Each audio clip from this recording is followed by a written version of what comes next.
প্রিয় ছাত্রছাত্রীরা, ইংলিশ ভ্যালির পক্ষ থেকে আমি অনায়কান্তি মণ্ডল তোমাদেরকে অনেক অনেক স্নেহ, ভালোবাসা ও শুভেচ্ছা জানাই। আজ আমরা একটি এডিটোরিয়াল লেটার লেখা প্র্যাকটিস করব। এডিটরের কাছে তোমাকে একটা চিঠি লিখতে হবে। কোন বিষয়ে? না, নিত্য প্রয়োজনীয় দ্রব্যের যে মূল্য বৃদ্ধি, সেই মূল্য বৃদ্ধি সম্বন্ধে কমপ্লেন করে, অভিযোগ জানিয়ে নিউজ পেপারের এডিটরের কাছে তোমাকে একটা চিঠি লিখতে হবে। তো চলো লেখো, দেখে নাও। To the editor, the Statesman, Kolkata, 7,01,000। Subject লেখো rising prices of essential commodities. Essential commodities মানে হলো নিত্য প্রয়োজনীয় দ্রব্যাদি। রাইজিং প্রাইসেস মানে হলো উত্থিত, বেড়ে চলা মূল্য। কাদের? না, নিত্য প্রয়োজনীয় দ্রব্যের, নিত্য প্রয়োজনীয় দ্রব্যাদির মূল্য বৃদ্ধি। স্যার, কমা দাও। Through the columns of your esteemed daily, আপনার বিখ্যাত দৈনিক সংবাদপত্রের বিভাগের মধ্য দিয়ে, বিভাগীয় কলামের মধ্য দিয়ে, I would like to express my opinion, আমি আমার মতামতকে প্রকাশ করতে চাই, জানাতে চাই। অ্যাবাউট সম্বন্ধে, কিসের সম্বন্ধে? About the rising prices of essential commodities, নিত্য প্রয়োজনীয় দ্রব্যের মূল্য বৃদ্ধির বিষয়ে।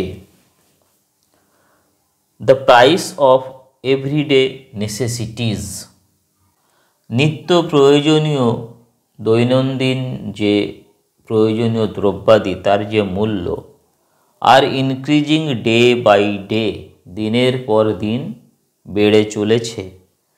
দ্য প্রাইসেস অফ ফুড, আমাদের দৈনন্দিন জীবনে গ্রহণ করি যে খাদ্য তার মূল্য। ক্লোথস, জামা কাপড়ের মূল্য। ফুয়েল, জ্বালানির মূল্য। ভেজিটেবলস, বিভিন্ন রকমের শাকসবজির মূল্য। গ্রসারিজ, মুদিখানার যে বাজার আমরা করি, মুদিখানার যে বাজার, মুদি বাজার মানে চাল, ডাল, তেল, বিস্কিট, এইগুলো গ্রসারি। অ্যান্ড মেডিসিনস, ঔষধপত্রের কথা তো বলাই যাবে না। হ্যাভ গন সো হাই, এতটাই উপরে উঠে গেছে এদের দাম যে that people of lower income, সেই সমস্ত লোকেরা যাদের ইনকামটা খুবই কম, লোয়ার ইনকাম গ্রুপের মানুষেরা, find it difficult to make both ends meet. To make both ends meet মানে হলো কোনো রকমে জীবিকা নির্বাহ করা। তাহলে আমরা এই সেন্টেন্সে কি পড়লাম? যে আমাদের নিত্য প্রয়োজনীয় বিভিন্ন রকমের খাদ্য, ক্লোথস, পোশাকাদি, জামা কাপড়, ফুয়েল, তারপরে ভেজিটেবলস, যেগুলো শাকসবজিকে আমরা যেগুলোকে প্রত্যেক দিন কিনে থাকি।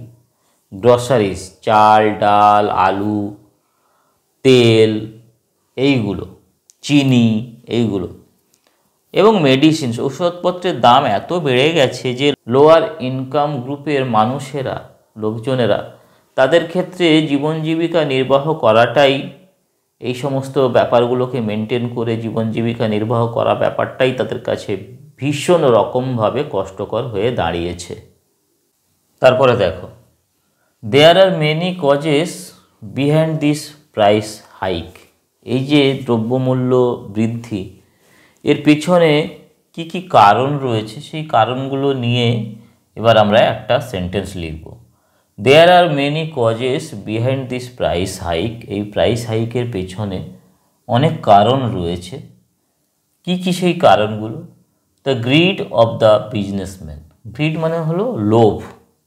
যে সমস্ত ব্যবসায়ীরা রয়েছে তাদের যে আকাশচুম্বী যে লোভ, সেটা রয়েছে এই কারণগুলোর মধ্যে। ফল অফ প্রোডাকশন, উৎপাদনের হ্রাস, উৎপাদনের অবনমন।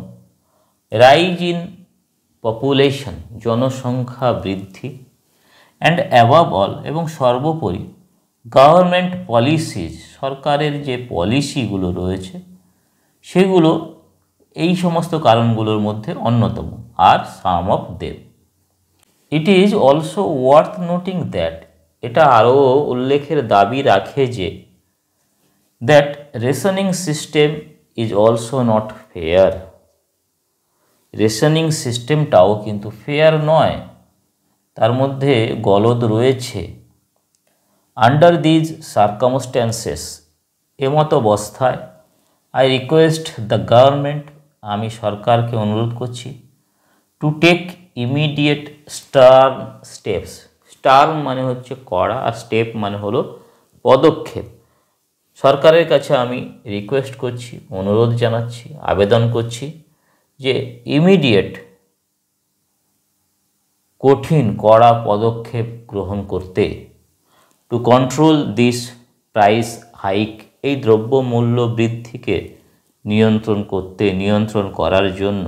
আদারওয়াইজ অন্যথায় the poor will not be able, গরিব মানুষেরা দরিদ্র মানুষেরা তারা সক্ষম হবে না, টু গেট টু হ্যাভ পেতে, ইভেন এমনকি এ স্কোয়ার মিল এ ডে, দিনে একবেলা পেট ভরে খাবারও তাদের জুটবে না, তারা এটা পাবে না, পেতে অসমর্থ হবে।